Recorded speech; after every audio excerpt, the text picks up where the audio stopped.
बहुत समय पहले की बात है। तक्षशिला विश्वविद्यालय में चाणक्य अपने शिष्यों को राजनीति और नीति शास्त्र की शिक्षा दे रहे थे। उनकी ख्याति पूरे आर्यावर्त में फैली हुई थी। एक दिन एक युवा जिसका नाम शिखर था, चाणक्य के पास आया। वह अत्यंत व्याकुल था और बोला, गुरुजी, हमारे गांव में एक व्यक्ति है जो दिखने में बेहद सरल और विनम्र है, लेकिन उसके कर्म और स्वभाव इतने घातक हैं कि उसने कई परिवारों को बर्बाद कर दिया। वह दूसरों के जीवन में झर घोलता है और अपनी स्वार्थ सिद्धि के लिए किसी भी हद तक जा सकता है। मैं समझ नहीं पा रहा हूं कि कोई व्यक्ति ऐसा कैसे हो सकता है। चाणक्य ने गंभीरता से शिखर की बात सुनी और फिर धीरे से बोले, शिखर, जो व्यक्ति बाहर से सरल और विनम्र दिखता है वह हमेशा वैसा नहीं होता। वह व्यक्ति जो अपने स्वार्थ और छल से दूसरों का नुकसान करता है, वह सांप और बिच्छू के डंक से भी ज्यादा खतरनाक होता है। क्योंकि सांप और बिच्छू तो एक बार में ही नुकसान पहुंचाते हैं, लेकिन एक कपटी व्यक्ति धीरे धीरे बिना किसी को बताए जीवन में विष फैलाता रहता है। चाणक्य ने एक पुरानी कहानी सुनाई। उन्होंने कहा, मैं तुम्हें एक ऐसी घटना बताता हूं जो मेरे जीवन की है।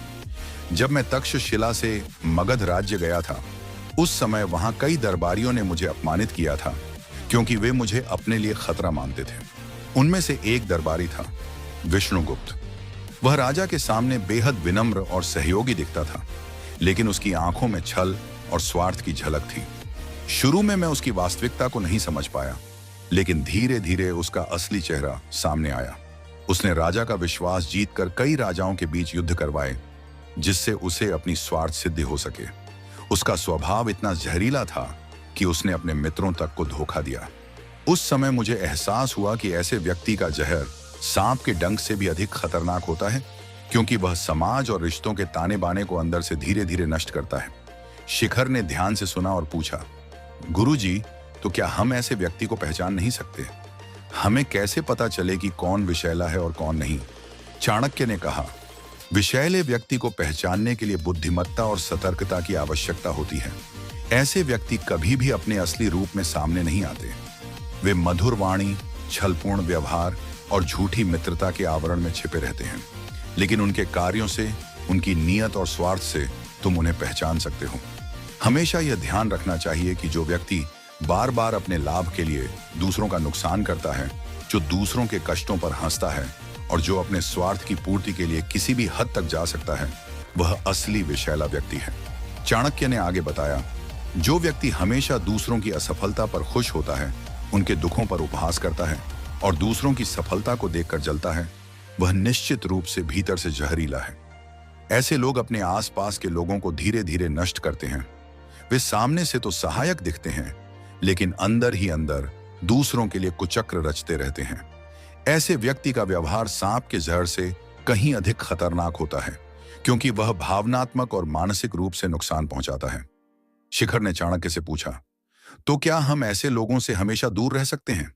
चाणक्य ने उत्तर दिया, ऐसे व्यक्ति से दूर रहना ही सबसे अच्छा उपाय है, लेकिन कभी कभी जीवन में ऐसे लोग हमारे आसपास ही होते हैं जिन्हें हम नजरअंदाज नहीं कर सकते। इसलिए सबसे महत्वपूर्ण यह है कि हम उनसे सतर्क रहें, उनके छल कपट को समझें और उनकी बातों में आकर कोई गलत निर्णय ना लें।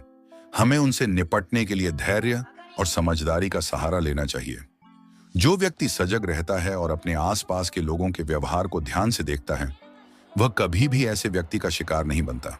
चाणक्य ने अंत में कहा, हमेशा याद रखना, शिखर सांप और बिच्छू का जहर सीधे जान लेता है, लेकिन एक कपटी व्यक्ति का जहर जीवन भर धीरे धीरे असर करता है। ऐसे व्यक्ति से हमेशा बचकर रहना चाहिए। वह किसी भी समय अपनी विषैली प्रवृत्ति से तुम्हें नुकसान पहुंचा सकता है। यदि तुम सजग रहोगे और ऐसे व्यक्ति को पहचान सकोगे, तो तुम उससे बच सकते हो। बुद्धिमान व्यक्ति वही है जो समय रहते ऐसे लोगों से सावधान रहता है और उनके छलावे में नहीं फंसता। शिखर ने चाणक्य की बातें सुनी और उनसे बहुत कुछ सीखा। उसने समझा कि जीवन में केवल बाहरी दिखावे पर ध्यान नहीं देना चाहिए, बल्कि व्यक्ति के आचरण और उसके कर्मों पर भी नजर रखनी चाहिए। उसने प्रण लिया कि वह अब से किसी भी व्यक्ति के बाहरी आवरण से प्रभावित नहीं होगा और हमेशा उसकी वास्तविकता को समझने का प्रयास करेगा। इस प्रकार चाणक्य नीति हमें यह सिखाती है कि वास्तविक विश्व का स्रोत व्यक्ति के आचरण और उसकी नीयत में होता है। और हमें ऐसे लोगों से सदैव सावधान रहना चाहिए, क्योंकि वे हमारे जीवन को धीरे धीरे विषाक्त बना सकते हैं। वीडियो पसंद आई हो तो स्प्रिटिफाई करने के लिए सब्सक्राइब करें और वीडियो को शेयर करें।